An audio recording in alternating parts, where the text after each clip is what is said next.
This week on Wildcat News, Science Olympiad travels to competition. We follow Mr. and Miss West Johnston to a local elementary. And learn how to get college scholarships. All these stories and more coming up because Wildcat News starts now.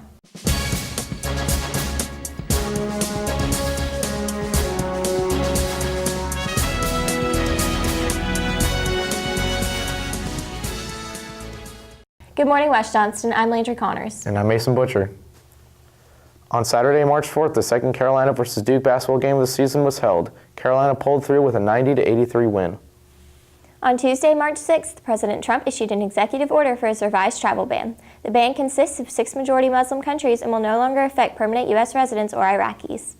Mr. and Miss West Johnston performed their first service project. Chase Faircloth reports. Wednesday, March 1st, Mr. and Miss West Johnston visited McGee's Elementary and Middle School to read to the students for Reading Across America Week. Junior JALIN Graham was impressed on the outcome of the task. To see that the kids were focused on what I was saying, it made me feel good because it showed me that they wanted to hear what I had to say, and like when I was reading to them that they were actually listening to what I was doing and that the deed that I was doing that day wasn't in vain. Senior ALASIA Richardson is excited to get out in the community. I get to represent my school. I feel like West should be represented in a good way so people can be excited about coming to the school. Richardson and Graham learned some lessons from their experience reading to the kids. It's important to give back to others, not just to continue on to your life and stuff like that. Like your old teachers want to know how you're doing, like your achievements and your goals. It's always good to look up to somebody who has their priorities straight, because at a young age you just soak up everything.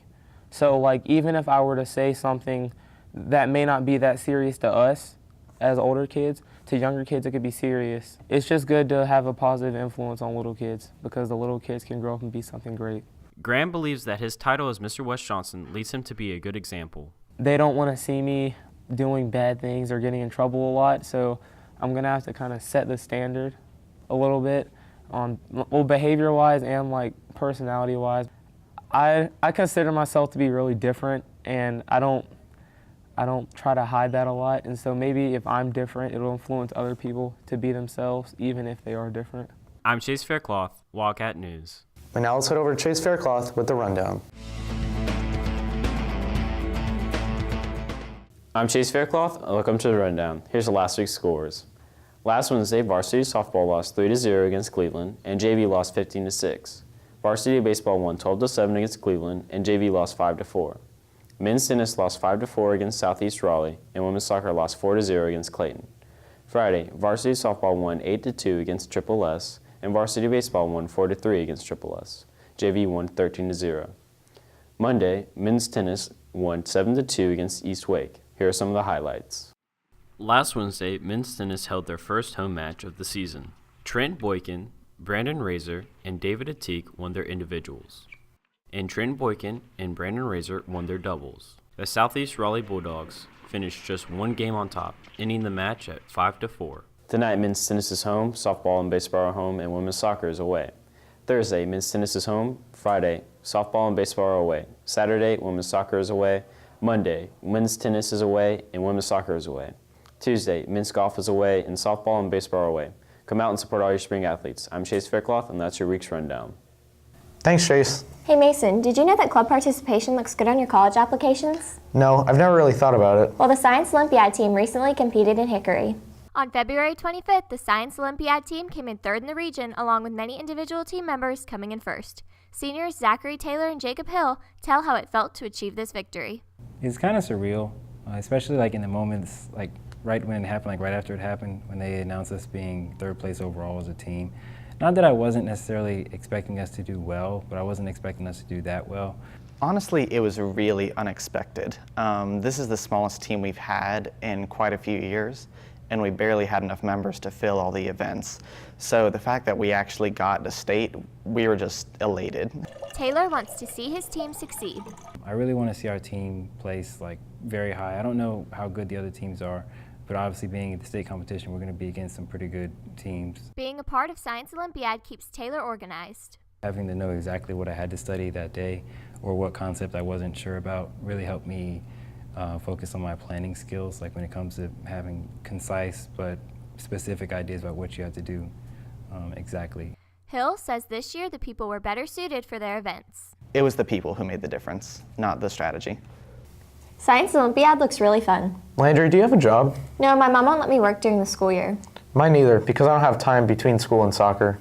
New data from the U.S. Census shows that students who work more than 15 hours a week are more likely to struggle with low grades. Senior ARIEL Andrews shares her problems with working part-time as a student. My job is extremely stressful, and knowing in the afternoons that I'm going to have to go from working in school all day to working at a job all day and trying to please people, it's very stressful, it's very hard.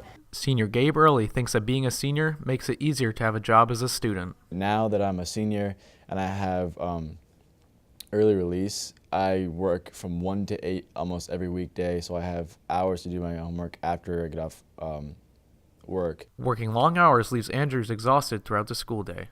On the days that I know I have work and the days after I have had a long day at work, like I'd get home at 9:30 or 11, it is definitely harder to wake up, and it's definitely harder to, especially during first block when I'm very tired. Andrews believes that her work encourages her success as a student. Being as half the people I work with probably didn't even graduate high school, they really want, you know, what's best for me, and my work really supports me and they're really behind me. So if I have to be late because of school or something that is related to school, they're perfectly okay with it. Despite the hardships of working while in school, Early thinks it's worth it. If I didn't have a job, I honestly think I would be less productive, because having a job, honestly, it really does teach you responsibility. I think I'll stick to working during the summer. Over $2.9 billion of scholarship money went unclaimed by students last year. Turns out that applying is easier than one might think. Greyson Betz reports. Students are beginning to notice that getting scholarships for college is not as easy as it may seem, while the higher-end scholarships are hard to acquire.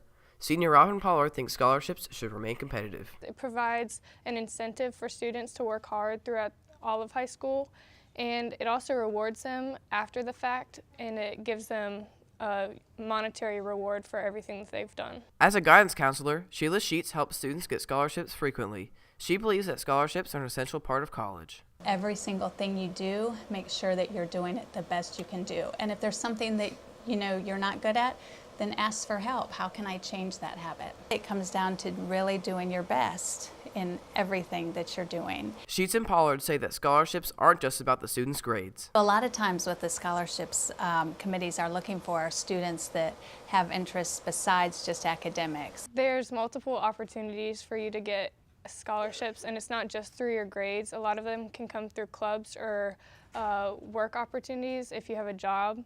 So trying to get involved in those types of extracurricular activities can also lead to opportunities for scholarship or financial aid. Through her own experience, Pollard has noticed that it is difficult to get scholarships. I've been working for my entire high school career to get the scholarships that I have, so it's not just something that you can decide one day that you're going to work towards.